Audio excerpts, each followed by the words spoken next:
Bonjour et bienvenue sur DigiSchool, je m'appelle Yvan, je suis votre professeur de mathématiques et ensemble aujourd'hui nous allons aborder la trigonométrie dans le triangle rectangle.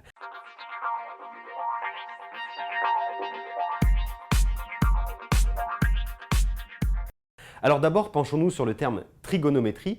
Littéralement c'est très simple, trigonométrie peut se découper en trois morceaux.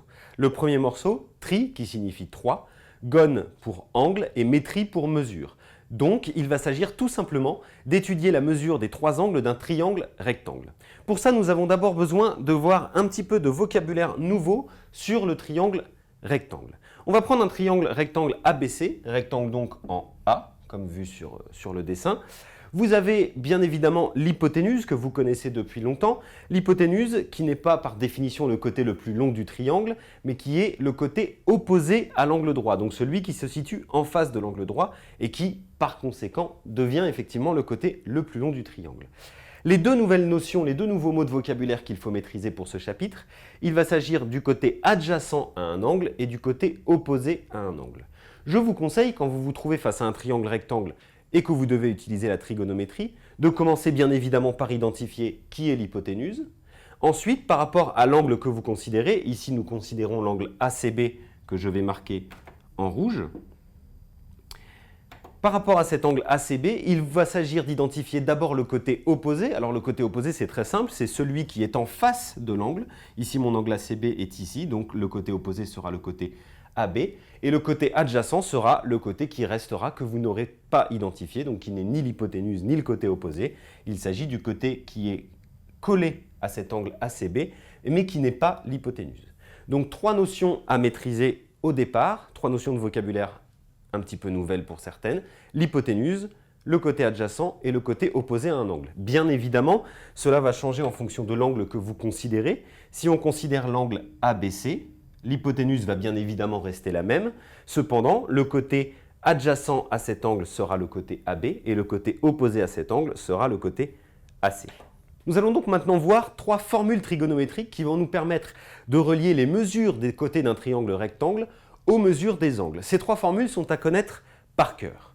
La première est ce qu'on appelle la formule du cosinus. Le cosinus d'un angle se calcule en calculant le rapport entre la longueur du côté adjacent à un angle et la longueur de l'hypoténuse du triangle rectangle.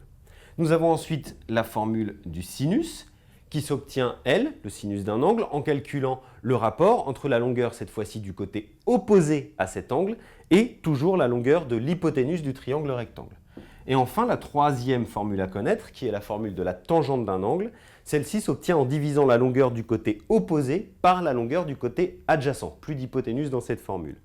Trois formules donc à connaître par cœur, je le répète. Le cosinus, longueur du côté adjacent sur longueur de l'hypoténuse. Le sinus, longueur du côté opposé sur longueur de l'hypoténuse. Et la tangente, longueur du côté opposé sur longueur du côté adjacent. D'où l'importance de bien maîtriser les notions que nous avons vues dans la diapo précédente sur le vocabulaire et les dénominations des différents côtés d'un triangle rectangle. Alors, pour retenir ces trois formules d'un seul coup, il existe un moyen mnémotechnique. Ce moyen mnémotechnique, je vous le donne juste en dessous. Il se résume en 9 lettres, K, SO, TOA, qui vont permettre de retenir ces trois formules en un coup. Je vous explique comment elles fonctionnent. Pour le premier triplet de lettres, le C correspond à cosinus, le A au côté adjacent, le H à l'hypoténuse. Ce qui vous permet de retenir cette première formule très simplement. K, ça nous donne cosinus égale adjacent divisé par hypoténuse. Pour le sinus, même principe, sinus égale opposé divisé par hypoténuse et tangente égale opposé divisé par adjacent. Cette formule mnémotechnique sera très utile, on va l'utiliser tout au long des exercices d'application, donc on sera amené à la revoir plusieurs fois et donc je vous réexpliquerai le fonctionnement si jamais ça ne rentre pas dès le premier coup. Voyons tout de suite un exemple d'application de ces trois formules trigonométriques.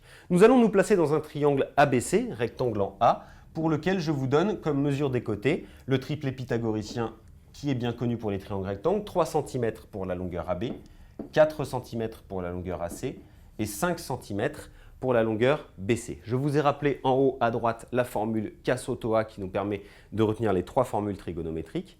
Et nous allons, pour chacun des angles de ce triangle rectangle, l'angle ABC d'abord et l'angle ACB ensuite, calculer le cosinus de cet angle, le sinus de cet angle et la tangente de cet angle.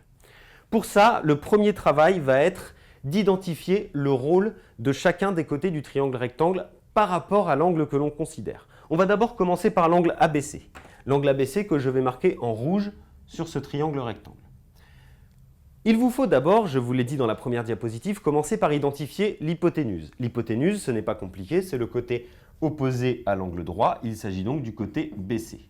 Je mets un H pour hypoténuse. Ensuite, il va s'agir d'identifier pour l'angle ABC, et c'est très important, son côté opposé et son côté adjacent. Commençons par le côté opposé, c'est le plus simple. On prend l'angle ABC qui est ici, on regarde le côté qui est en face. Le côté qui est en face est le côté AC, c'est donc le côté opposé. Et donc l'adjacent, par déduction, c'est celui qui reste, c'est-à-dire le côté AB. Voilà, nous avons identifié notre adjacent, notre opposé, notre hypoténuse. Nous allons donc pouvoir utiliser cette petite formule pour pouvoir calculer le cosinus, le sinus et la tangente de l'angle ABC. Regardons d'abord le cosinus. Cosinus égale adjacent sur hypoténuse. Donc, avec les lettres, ça va me donner l'adjacent c'est AB, l'hypoténuse c'est BC. Je peux calculer ce rapport à l'aide des mesures qui sont données dans l'énoncé. AB sur BC, ça nous donne 3/5 ou 0,6.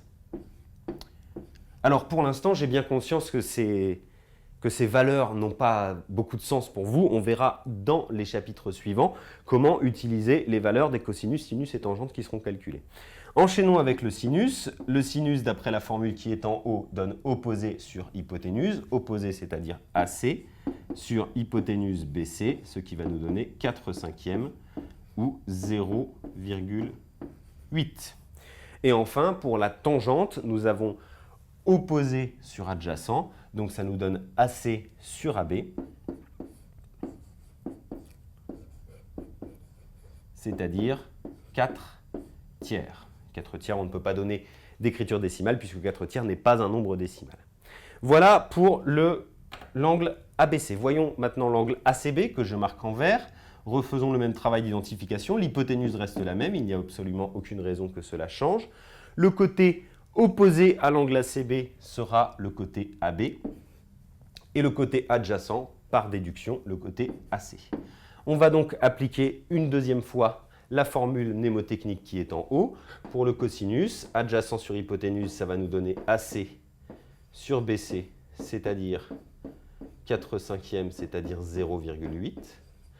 Pour le sinus, ça va nous donner AB sur BC, c'est-à-dire 3/5, c'est-à-dire 0,6. Vous constatez sans doute que les valeurs des cosinus et sinus sont inversées pour les deux angles, ce qui est logique, puisque la seule chose qui change, c'est qui est le côté opposé et qui est le côté adjacent. Les côtés opposés et adjacents sont inversés entre les angles ABC et ACB.